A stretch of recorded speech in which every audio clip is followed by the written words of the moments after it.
أعوذ بالله السميع العليم من الشيطان الرجيم بسم الله الرحمن الرحيم إن الحمد لله وأحمده ونستعينه ونستغفره ونعوذ بالله من شرور أنفسنا ومن سيئات أعمالنا من يهده الله فلا مضل له ومن يضلل فلا هادي له وأشهد أن لا إله إلا الله وحده لا شريك له وأشهد أن محمدا عبده ورسوله أما بعد فإن أحدث الحديث كلام الله وشر الأمور محدثاتها وكل محدثات بدعة وكل بدعة ضلالة وكل ضلالة في النار أعوذ بالله من النار. Amin. Chers téléspectateurs et téléspectatrices de Speedline TV, nous sommes sur l'heure de l'islam. Nous vous présentons les salutations de l'islam. Assalamu alaikum wa rahmatullahi wa barakatuh. La fois passée, nous avons eu à nous entretenir sur l'Égypte et que normalement nous devons être ici sur le plateau avec notre imam de la mosquée de Irédé, l'imam Abdraman Dolagouké, qui est un peu empêché. Mais n'empêche, nous allons juste donner quelques détails sur la première partie de l'Égypte qu'on a eu à développer la fois passée. Comme vous le savez, on nous a l'Égypte, c'est cette manière dès lors que tu sens que ta religion est menacée, dès lors que tu sens que tu n'es pas à l'aise de pratiquer une religion dans une certaine contrée, le fait de sortir de cette contrée pour aller là où tu vas librement pratiquer ta religion est vivement souhaité dans l'islam, et c'est ce que les musulmans ont fait à l'époque du prophète Mohammed sallallahu alayhi wa sallam, qu'on appelle l'Hégire. Nous avons eu la fois passée à expliquer qu'il y a deux parties de l'Hégire, et l'imam même a expliqué que les deux, il y a eu au niveau de la première partie, il y a eu deux parties au fait. Il y a une première partie et puis il y a eu deuxième aussi, avant de parler encore de l'Hégire, c'est-à-dire l'autre, la première partie qui était la partie où le prophète Mohammed sallallahu alayhi wa sallam avait demandé aux musulmans de quitter la Mecque pour l'Abyssinie, la zone de l'actuelle Éthiopie. Donc, et dans la séquence de la manière, l'imam il a expliqué que la première partie, évidemment, ils sont partis, mais à un moment donné, quand ils ont entendu des bonnes nouvelles à la Mecque, ils pensaient que l'islam avait changé, ils sont retournés, mais ça a été pire. Mais malgré cela, le prophète encore les a demandé de quitter la Mecque pour revenir toujours en Abyssinie, et d'où on a dit que la première partie, effectivement, de l'Hégire, concrètement dite, c'est passé de la Mecque vers l'Abyssinie, c'est-à-dire qu'une contrée africaine. D'où le rôle que l'Afrique a joué aussi dans la préservation de cette noble religion que nous avons, qui est l'islam. Car le prophète Mohammed sallallahu alayhi wa sallam avait demandé aux compagnons de migrer vers l'Abyssinie. Pourquoi? La raison est toute simple, selon un hadith de notre prophète Mohammed sallallahu alayhi wa sallam, qui disait que là-bas se trouve un souverain qui n'aime pas l'injustice. C'est-à-dire ce souverain qu'on appelle Negus, plus précisément Al-Ghazashi, qui est c'est un peu ce qu'on appelle les Sabéens, les Nazaréens, c'est-à-dire ils ont des cheveux, des drogues sous les cheveux, c'est naturellement comme ça. Jusqu'à présent, vous allez voir en Éthiopie, vous allez voir que les gens ont des cheveux de tout. Donc ce roi, il n'aime pas l'injustice. Et il n'aime pas l'injustice, il pratiquait quelle religion? Il pratiquait à l'époque le monothéisme pur. C'est-à-dire le monothéisme pur, c'est la chrétienté orthodoxe. L'orthodoxe qui proclame que Dieu est unique et Jésus est un envoyé de Dieu, et que Marie aussi c'est une dame noble qui est estimée. Donc c'est cette grandeur qu'il proclame, il ne proclame pas. C'est pourquoi je parlais de la chrétienté orthodoxe.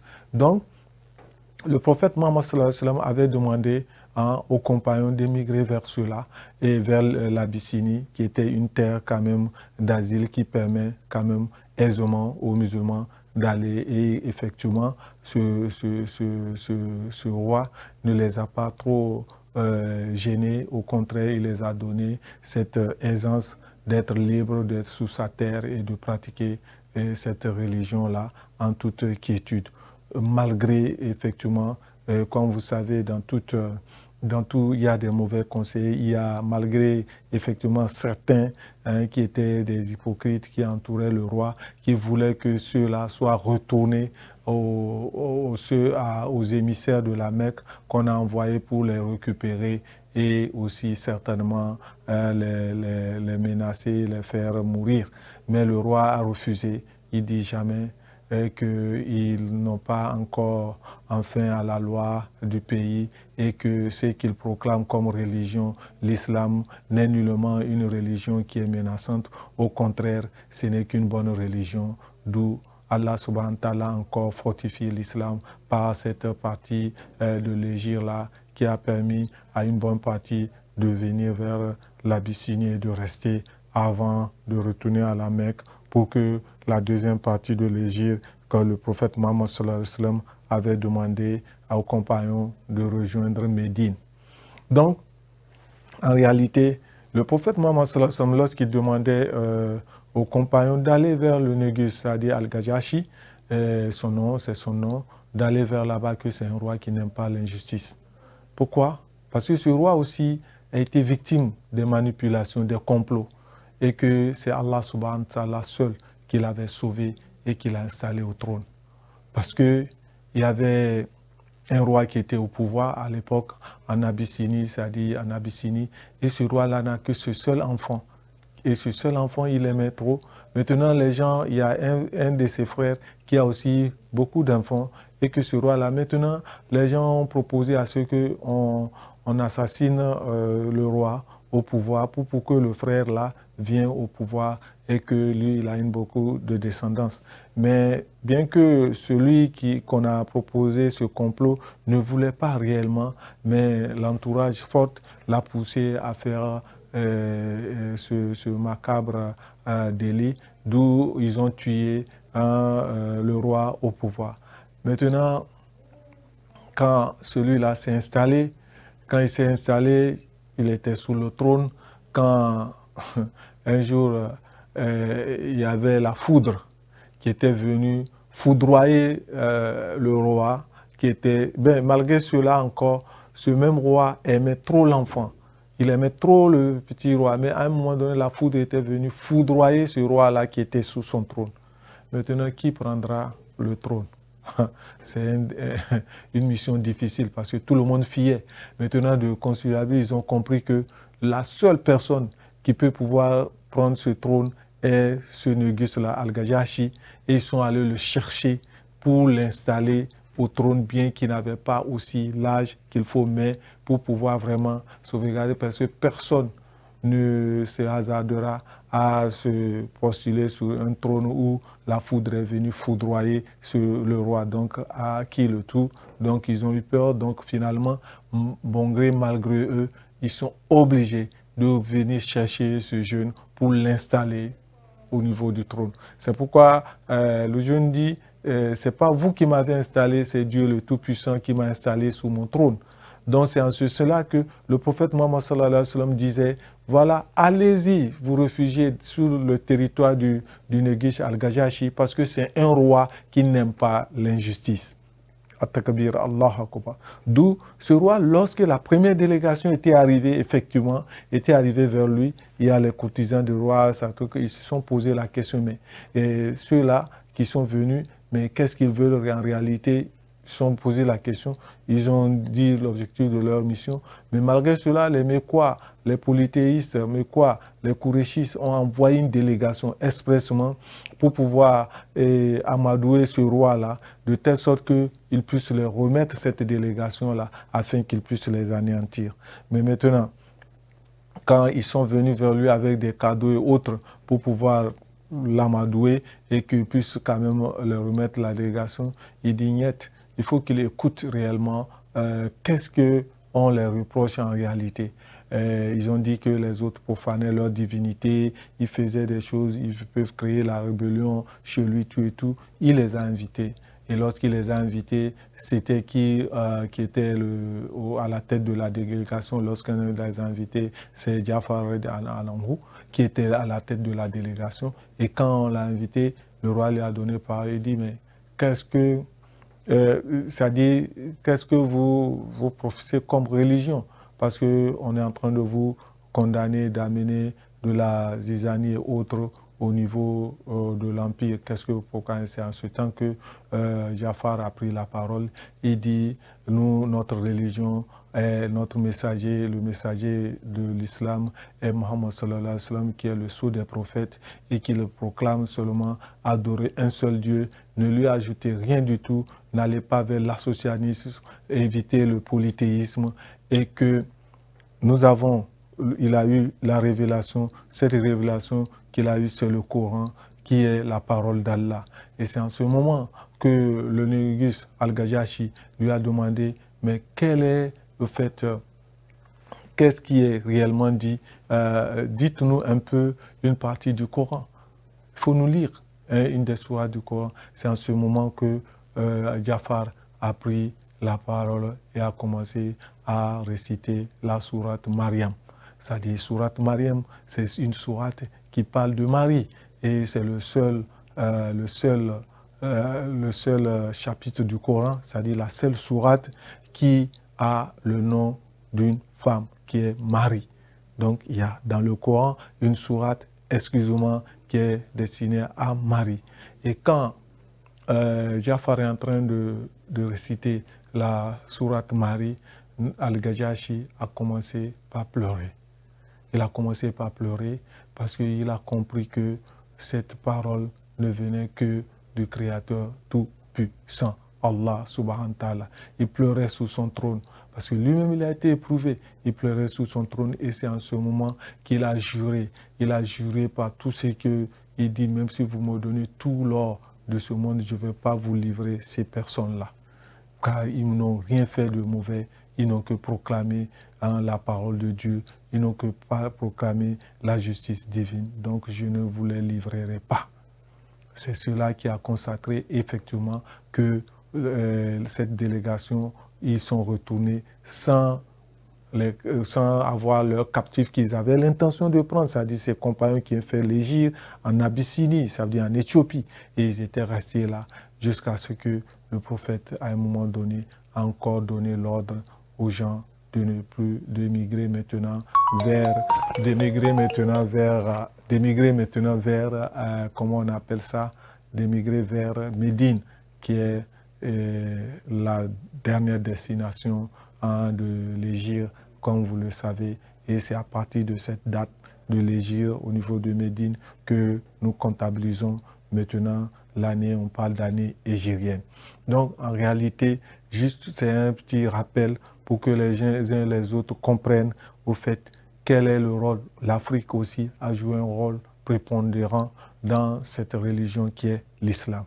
En réalité, dès lors que nous assistons à toute chose qui peut faire valoir l'islam, c'est quand nous n'avons pas les informations qu'il faut que nous puissions souvent, nous allons dans des choses qui réellement ne sont pas très réglementaires. Voilà un peu pour vous dire que réellement ce que l'islam a joué et ce que la terre africaine aussi a joué pour cette noble religion-là.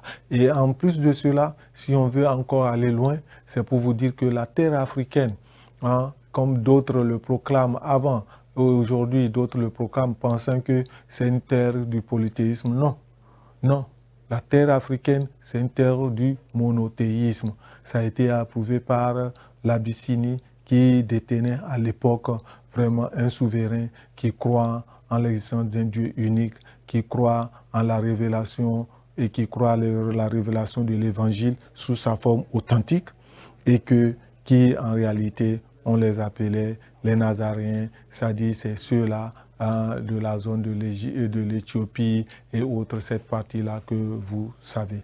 Qu'Allah subhanahu wa ta'ala nous assiste et nous comble de toutes ces grâces. Donc, il faut comprendre que déjà, d'autres vont penser que est-ce qu'il y aura d'autres Égyptes? Non, l'Égypte déjà. L'autre Égypte que le prophète Mohammed sallallahu alayhi wa sallam a donné, c'est déjà là, c'est déjà accompli. Maintenant, tout ce qu'on va demander aux uns et aux autres, c'est la quête de la connaissance, pour mieux connaître la religion de l'islam, pour mieux connaître comment cette religion a évolué du début, comment est-ce qu'elle a pu faire pour pouvoir quand même se conserver aujourd'hui, gagner des territoires qu'on n'a jamais estimés que seront conquis par l'islam, bien que le prophète Mohammed sallallahu alayhi wa sallam a déjà prédit tout cela pour l'humanité.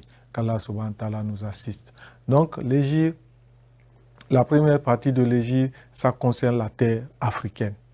C'est ça. Ça concerne la terre africaine. Et cette terre africaine a beaucoup fait. Et selon l'historique, et selon la sira, l'histoire de notre prophète Mohammed sallallahu alayhi wa sallam, vous allez comprendre que ce même Négus, c'est-à-dire ce même Négus, Al-Gajashi, finalement s'est converti à l'islam. Il s'est converti à l'islam, il a testé sa foi à Allah, de telle sorte que le prophète Mohammed sallallahu alayhi wa sallam, même à sa mort, il a eu à faire la prière de Janaïza, c'est-à-dire la prière funéraire sur lui à Médine, bien qu'il a appris qu'il est mort parce que c'est un musulman digne de ce nom qui est mort, qui est Al-Négus, Al-Gajashi. Donc, il faut comprendre cela. Il faut aussi avoir cette histoire pour pouvoir mieux comprendre que l'islam a eu vraiment des tentacules en Afrique et que ces tentacules sont vraiment, c'est pas qu'on est venu importer quoi que ce soit. Non, non, non, non. C'est depuis l'origine que l'islam était réellement une religion qui a quand même eu à avoir vraiment une bonne racine africaine.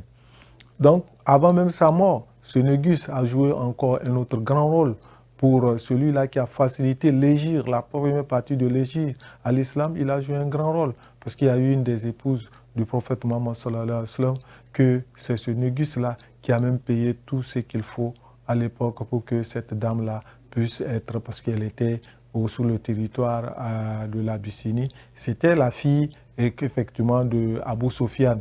Parce que dans cette délégation des gens qui ont eu à faire l'égir vers l'Abyssinie, il y avait la fille de Abu Sofyan, ça veut dire la fille du roi de la Mecque à l'époque, Abu Sofyan. Et sa fille était parmi eux. Et quand son mari est décédé au niveau pendant cette période de l'égir, le prophète Mohammed sallallahu alayhi wa sallam, par sa grande générosité et autres, était obligé de demander sa main, comme d'habitude, pour pouvoir renforcer l'islam. Il a demandé la main de celle-ci, et c'est le roi Négus qui, quand il a appris les nouvelles, c'est lui qui a pris en charge le mariage en entier. Donc voilà un peu cette belle partie de l'Égypte qui a eu quand même à avoir vraiment une bonne assise sur ce continent, ce noble continent qui est l'Afrique. Donc, n'allez pas trop, parce qu'aujourd'hui, vous allez voir beaucoup cherchent à rendre l'Afrique barbare, non. Cherchent à rendre l'Afrique polythéiste, non. Cherchent à dire que non, non, non, non, non. L'Afrique était la terre du monothéisme.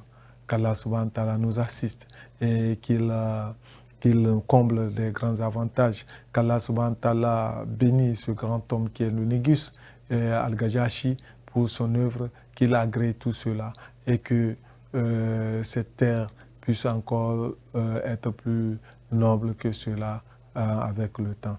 Donc, l'Égypte, sa première partie, ça s'est passé en Afrique.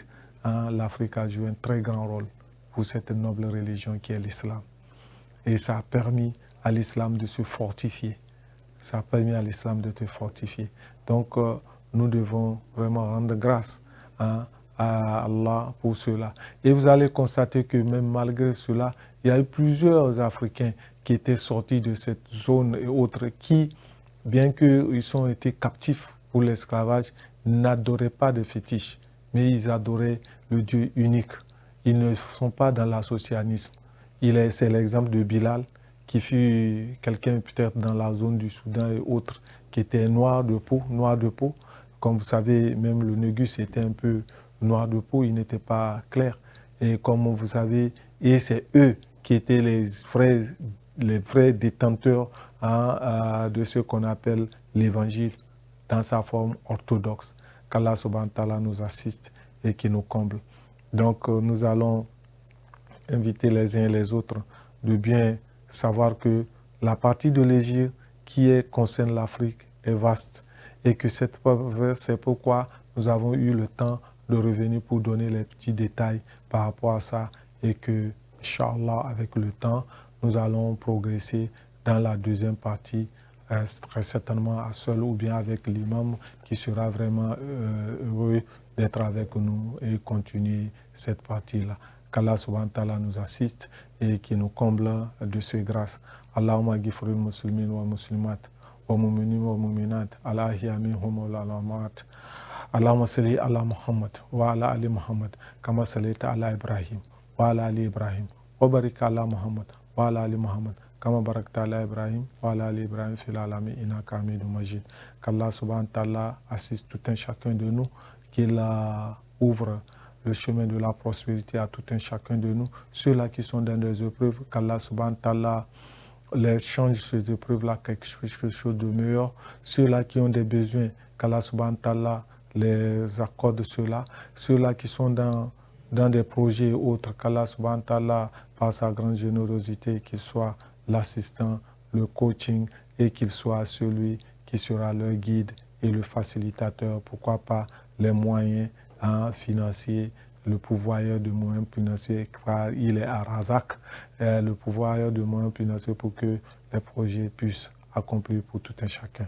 Nous allons inviter aussi ces moments de vacances qui sont des moments très agréables où la famille se retrouve pour que la famille, les uns et les autres, puissent quand même s'imprégner de l'histoire de l'islam et partager la connaissance de l'islam autour d'eux, avec les enfants, avec la famille, et que ne pas oublier aussi la rentrée qui s'annonce avec une certaine vitesse, pourquoi pas, et que de ne pas oublier de préparer déjà la rentrée pour que l'année soit encore plus merveilleuse et belle pour tout un chacun de nous. Assalamu alaikum wa rahmatullahi wa barakatuh. Merci beaucoup.